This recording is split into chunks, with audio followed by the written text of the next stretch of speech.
ఎప్పుడైతే దేవుని మహింపరుస్తామో దేవుని మహింపరిచే బిడ్డగా జీవించగలుగుతాం.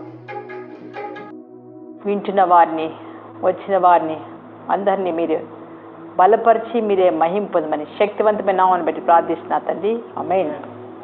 బాప్తిజం ఇచ్చే యోహాను అతని క్రియలను గురించి మనం చూస్తే, దేవుని దృష్టికి గొప్పవాడే ద్రాక్షారసమైన మద్యమైన త్రాగక తన గర్భమున పుట్టినది మొదలుకుని పరిశుద్ధాత్మతో నిండుకున్నవాడే ఇజ్రాయేల్లో అనేకులను ప్రభువైన దేవుని వైపు తిప్పును. ఇది ప్రవచనం. దేవుడు గుర్తించాడు గర్భంలో ఉండగానే, ఇది చెప్పుచున్న మాట. ఇది ఇంకా భూమి మీద రాకముందే ఆయన గూర్చి చెప్పిన మాట. ఇది దూత చెప్తున్న మాట. ఇది దూత యోహాను గూర్చి ప్రవచనం పలుకుతున్నప్పుడు దేవుడు జకర్యా చాలా అర్థం చేసుకోకుండా, ఆలోచించకుండా యాజకుడిగా ఉన్నాడు, కానీ ఆలకించలేకపోతున్నాడు, భయపడుతున్నాడు. ఎలిజబెత్కి అప్పటికే వృద్ధురాలుగా అయిపోయింది, తన గర్భము మూయబడింది. యోహాను గురించి పరలోకములో ఆజ్ఞ అయింది, దూతకి వెళ్ళమని వచ్చాడు.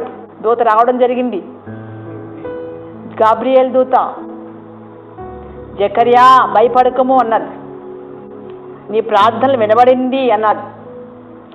నీ భార్య అని ఎలిజబెత్, నీ కుమారుని కనును, అతనికి యోహాను పేరు పెట్టదు అన్నది. అని ఇంకా ముందుకెళ్తే, అతడు ప్రభు దృష్టి గొప్పవాడే ఉంటాడు, ద్రాక్షారక్షమైనను మద్యమైనను త్రాగడు, తన గర్భమున పుట్టినది మొదలుకొని పరిశుద్ధాత్మతో నిండిన వాడే ఉంటాడు, అనేకులను ప్రభువైన దేవుని వైపునకు తిప్పును, ప్రభువైన వారి దేవుని వైపుకు తిప్పును. ఆయన క్రియలు ఎట్లుండే అంటున్నాడు, ఆయన స్వభావం వేరే ఉంటుంది, ఆయన క్రియలు ఎట్లా ఉంటాయి అని చెప్పాడు. ఆయన పరిశుద్ధాత్మ కడుపులో ఉండగానే, గర్భంలో ఉండగానే నిండుకుని వస్తాడు అని చెప్పాడు. ఆలయంలోకి వెళ్ళిన అతని వంతు ప్రకారంగా జకర్యా పరిచర్య చేస్తూ నిలబడ్డాడు. దూత వచ్చింది, మాట్లాడుతుంది. ధూపవేదికనకు ఆ సమూహమంతా వెలుపలున్నారు. ఆ వెలుపల ఉన్న వారందరికీ ప్రార్థన చేస్తున్నాడు.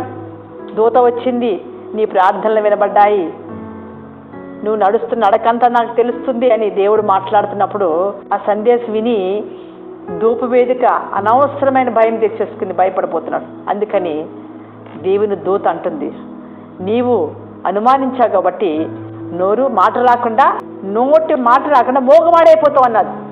దేవుని దూత మాట్లాడుతున్నట్టే పరిశుద్ధాత్మతో నింపబడిన వారు మాట్లాడుతున్నప్పుడు జరుగుతాయి. అదే నమ్మండి. ఈ రోజున మోగబోతావు నువ్వు. ఆ రోజు వరకు, ఏ రోజు వరకు? కొడుకు వచ్చే వరకు కూడా నువ్వు మోగగా ఉంటావు, నువ్వు మాట్లాడవు. దేవుని సన్నిధిలో నువ్వు యాజకుడిగా ఉన్నావు, కానీ నువ్వు భయపడ్డావు, దేవుని మాట అశ్రద్ధ చేశావు, భయపడ్డావు అని దేవుడు దూత ద్వారా మాట్లాడుతున్నాడు. న్యాయ తీర్పు ఎవరిది? ఇక్కడ దేవునిదే. అందుకని అవిశ్వాసంగా ఉండకుండా విశ్వాసాలుగా ఆలోచించినప్పుడు పనులు విజయం జరుగుతుంది. మీ ఇళ్లలోనూ, మీ కుటుంబంలో, మీ వ్యవస్థలోనూ దేవుడు ఉన్నాడని నమ్మండి. అప్పుడు దేవుడు అన్ని జరిగిస్తాడు. తెరవలేదు.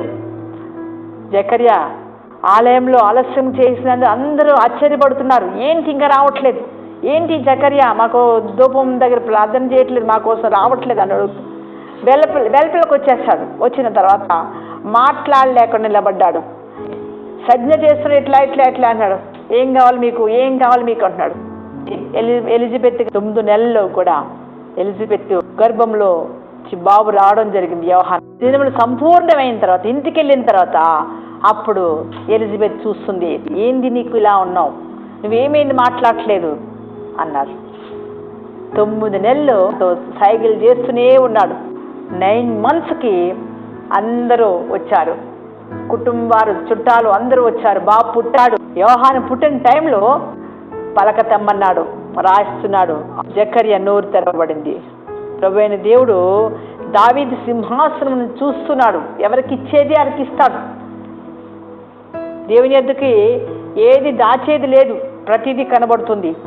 నామకరణం చేసిన టైంలో యోహానికి పలక తెమ్మన్నాడు, తెచ్చాడు. వారందరూ ఆశ్చర్యపడ్డారు. రాత్రి రాస్తున్నాడు, వెంటనే నోరు తెరవబడింది.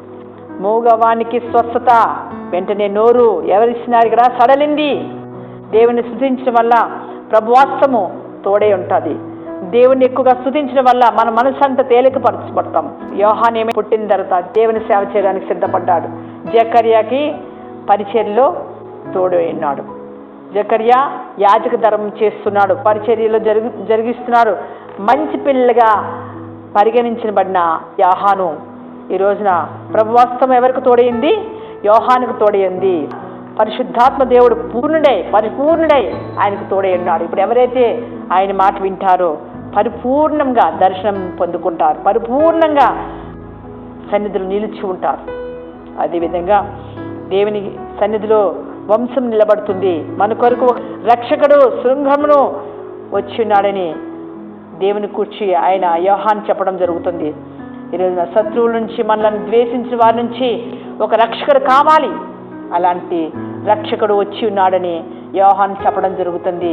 ప్రతి ప్రవక్తల నోట పలికింపబడిన ప్రతి నోట పరిశుద్ధ దేవుడు, కరుణించే దేవుడు తండ్రి అయిన అబ్రహాముతోనూ తాను చేసిన ప్రమాణం జ్ఞాపకం చేసుకుంటూ శత్రువుల చేతి నుండి విడిపించగల దేవుడు మనకు వచ్చి ఉన్నాడని యోహాను చెప్పడం జరుగుతుంది.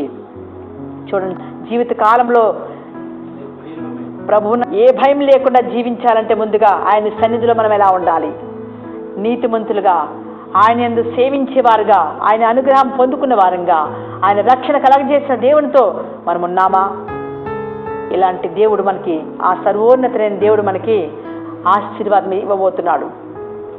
ఆశీర్వాదానికి కారకుడుగా ఉన్నాడు. అందుకని ఈ రోజున మన దేవుడు మహత్యం గల దేవుడు బట్టి, ఆయన నామమును బట్టి పాపాలన్నీ క్షమించబడుతున్నాయి. ఆయన అనుగ్రహం వల్ల ఆయన మార్గముల యందు మనం నడుస్తున్నాం కాబట్టి స్థిరంగాను సిద్ధపరిచిన రక్షణకు ప్రభు ముందు మనకి నడుస్తున్నాడు. మన ముందు మన వెనక కూడా ప్రభు మనకి నడుస్తున్నాడు. అందుకని సమాధాన మార్గంలోనికి నీ పాదములు నడిపించడానికి ఆయన మిమ్మల్ని నడిపించేవాడు అన్నాడు. దేవునికి స్తోత్రం, హల్లెలూయా. మరణఛాయంలోను బాధలోను పడి ఉన్న వారి ఎద్దకు ప్రభు వచ్చాడు. ఈ రోజున ఆయన ఎలాంటి వాడు? అరుణోదయ దర్శనంగా మనతో ఉన్నాడు. దేవుని యందు బలం పొందుకున్న వారు మాట్లాడుతున్న మాటలు ఏంటంటే ఆత్మపరంగా ఎదుగుతున్నారు, పరిశుద్ధాత్మతో నిలబడుతున్నారు, సమర్పణ జీవితం కలిగి ఉన్నారు. ఈ రోజున యోహాను అట్లున్నాడు. యేసుప్రభు ఈ లోకంలోకి వచ్చి ఏమేం చేశారు మనకంతా తెలుసు. పరిశుద్ధాత్మ దేవుడు సర్వోన్నతుడే. ఆయన ప్రవక్తల నోట పలికింపబడిన ప్రతిదీ కూడా ఆయన జరిగించినాడు ఈ భూమి మీద. ప్రవక్తల నోట ఎందరు ప్రవక్తలు ఆయన గూర్చి ప్రవచించారు, అవన్నీ కూడా జరిగినవి. స్థిరంగా నిలకడగా ఆయన మాటలు ఈ లోకంలో అందరూ కూడా అంతం వరకు ఆయన పరిచర్య ప్రవక్తలు జరిగిస్తూనే ఉన్నారు. పాపంలో క్షమించకు ఆయనే రక్షణకు కారకుడై ఉన్నాడు. జ్ఞాపకం చేసుకోవాల్సిన విషయం ఏంటంటే జకర్యా ఏం చేశారు? ఇక్కడ పరిశుద్ధాత్మ నిండుకొని పరిచర్య జరిగించినట్లుగా మనం చూస్తున్నాం. స్త్రీల్లో నీవు ఆశ్రయింపబడిన దానివని ఎలిజబెత్ దగ్గరకు వచ్చి మరియ అంటుంది, స్త్రీల్లో నీవు ఆశ్రయింపబడిన దానివే. అవును, ఈరోజు నా ప్రభు తల్లి నా దగ్గరకు వచ్చినా నాకెంతో అని ప్రాప్తించింది దీవెన అని ఎలిజబెత్ అంటుంది. ఇక్కడ ఇదిగో నీకు శుభమవును గాక అని చెప్పగానే గర్భంలో శిశువు ఏమే గంతులు వేస్తున్నారు. ఆ యొక్క మాటలను బట్టి మరి ధన్యురాలని ఆమెను బట్టి పొగుడుతుంది కదా. అవిశ్వాసులకు రాదు సంతోషం, విశ్వాసులుగా ఉన్న వారికే సంతోషం ఉంటుంది. భక్తి గల స్త్రీలు సంతోషిస్తూ ఉన్నారు. ఈ రోజున దేవుని మహింపరుస్తున్నారు. ఈ రోజున ఈ దీనదాసురాలను గుర్తు చేసుకున్న దేవుడు, కటాక్షించిన దేవుడు ఎలాంటి వాడిని చెప్తుంది. దీనదాసురాల్ని, నన్ను దీనస్థితిని చూసి నన్ను కటాక్షించాడు నా దేవుడు అని ఎలిజబెత్ అంటుంది. అందుకే నా ఆత్మ నా లక్షణం దేవుని ఎందు ఆనందిస్తుంది. పరిశోధించి తెలుసుకోండి. ఈ రోజున ఆయన ఎటువంటి వాడు? బలహీనమైన వాటిలోంచి బలమైన దేవుడిగా ఉన్నాడు. ఈ రోజున మనం బలహీనమే, కానీ ఆయన బలమైన వాడు. గుర్తు చేసుకోండి, మనం బలహీనమే, ఆయన ఏమాత్రం బలహీనుడు కాదు. మన బలహీనత తొలగించడానికి ఆయన బలవంతుడు. మన బలహీనతలో ఆయన బలమైన దేవుడిగా మనకున్నాడు. స్త్రీలందరూ కూడా వినవలసిన మాట, బాహుబలమైన దేవునితో ఆయన హస్తాల్లో బలముందని గుర్తిస్తారు. అందుకని ఈ రోజున చూడండి, ఇక్కడ అంటున్నాడు 51వ వచనం, ఆయన తన బాహువుతో పరాక్రమం చూపెను. బాహువుతో పరాక్రమం గల దేవుడిగా వారి వృద్ధి ఆలోచన విషయంలో గరిష్ఠులు కాకుండా, చెదరగొట్టుకోకుండా, అహంకారం ఉండకుండా, దురుద్దేశం ఉండకుండా, మంచి మాటలతో నింపబడడానికి దేవుని సన్నిధిలో మీరు వచ్చిన్నారు కాబట్టి, వింటున్నారు కాబట్టి, లోక అభివృద్ధి కోసం పోతున్నారా? దేవుని అభివృద్ధి కోసం మీరు వస్తున్నారా? దేవుడు నాకొద్దు, లోకంలో నాకు సహాయం చాలా దొరుకుతుందంటావా? మరియా ఎలిజబెత్ దగ్గర 3 నెలలు మాత్రమే ఉంది, తర్వాత ఇంటికి వెళ్ళిపోయింది. ప్రసవ కాలం అప్పుడు ఎలిజబెత్ మరి కుమారుని కన్నదని విన్నాం. ప్రభు తన వర్తమానాన్ని బట్టి మీరందరినీ ప్రభు బలపరిచినందుకు, దైవ కనికరం మీ అందరి మీద వచ్చినందుకు ఎంతగానో సంతోషిస్తున్నాను. ఆయన సంతోషం మీరు పొందుకోండి. ఆయన సమయము మనకిస్తున్నాడు.